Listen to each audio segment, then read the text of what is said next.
Quite absurd was my interpretation of what was being said, especially about my own pregnancy, having given birth to Trig 4 months prior, once the candidacy was announced there in August.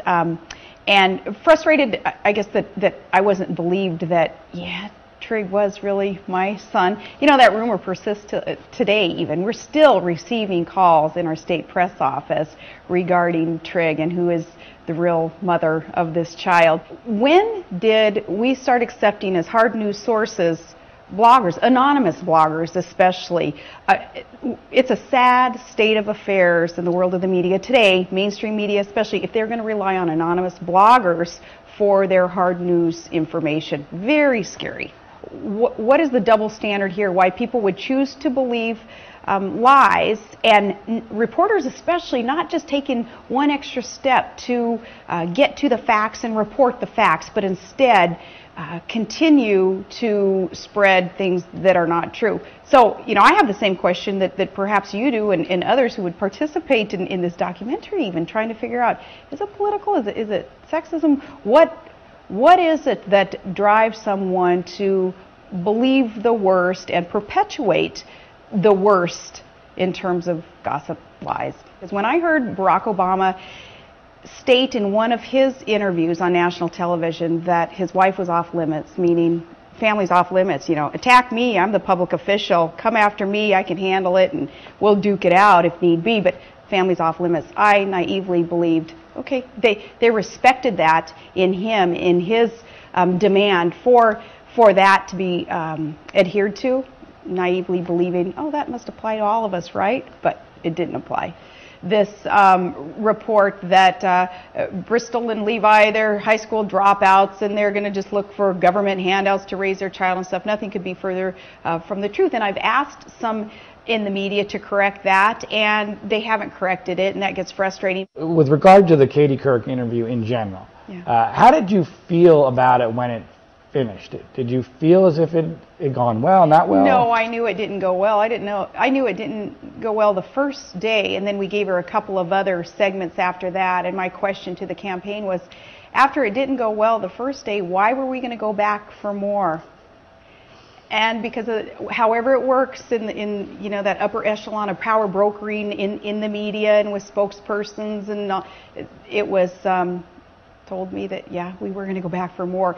And going back for more was not a wise decision either. I never saw the interview after Katie edited it, they spliced it together, did whatever they did, and then aired it. Never saw how it came across. But my understanding is so many other topics that were brought up certainly weren't portrayed as accurately, perhaps, as they could have, should have been after that interview. You know, even in the post-election interviews, Dave, that she's done, nobody's really asked her, why didn't you answer that question? Because, Katie, you're not the center of everybody's universe. Maybe that's why they didn't think to ask that question amongst so many other things to be asked. To me, the question was more along the lines of, do you read? What do you guys do up there? What is it that you read? And perhaps I was just too flippant in my answer back to her. But of course, I read newspapers, I read publications. I spend a lot of time, of course, reading our local papers and the highly circulated publications here in Alaska, because that's my job, is to know the business of Alaska and our communities, but also USA Today, yes, and New York Times.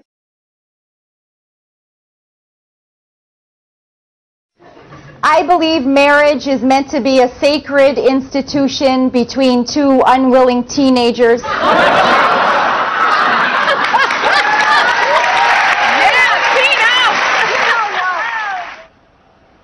How does that make you feel? The mama grizzly rises up in me hearing things like that. You know, here again, cool, fine, come attack me, but when you make a suggestion like that certainly attacks a kid, that kills me. It kills me. Did you know about that when you went on the show? No. Would you have gone on Saturday Night Live if you had known about that? I still would have gone on SNL because, you know, that you've got to show that, one, you know, you have to be able to laugh at yourself also. It seems to me as if Tina Fey and Katie Couric have been treated as almost heroes or heroines among the media elite for what the perception of what they did to you. Do you feel the same way? Oh, job security is important.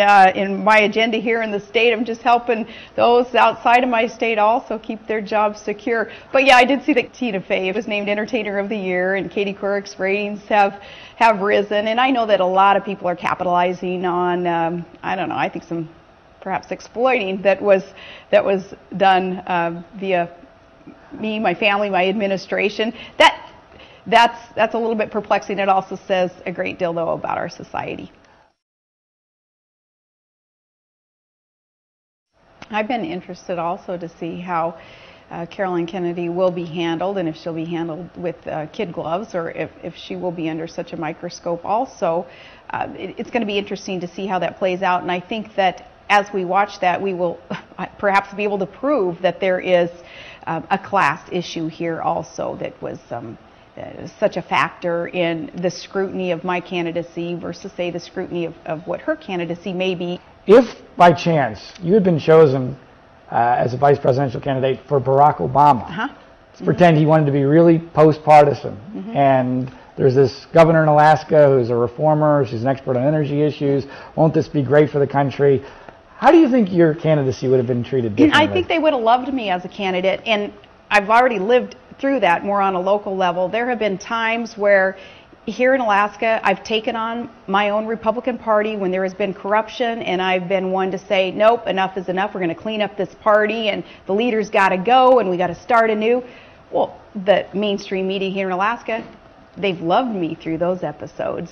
And then, though, the minute that is that I have done something that is, back to the conservative roots, and we're going to not grow government here in Alaska, and we're going to develop our resources, and that's when even the mainstream media here in Alaska, they turn on you. So there's so much hypocrisy in it all. It's pretty baffling. But yeah, had I been chosen perhaps to run as a reformer on the Democrat ticket, we would have seen an absolutely different and I think, if you will, a much prettier profile of Sarah Palin and the Palin family and my administration. Why would you ever want to go through this again? Oh my goodness, that's a darn good question. Sometimes when I open up the paper in the morning and I see something that I know has to be corrected, and yet disappointedly realize they're not going to correct it anyway, so what's the use? That's a good question. I would do it again, though, knowing that there is great need in our country for reform. What do you say to people who really like you, who want to support you in the future, but who might be influenced by the media that says this Sarah Palin is incompetent and not qualified and maybe not even that smart?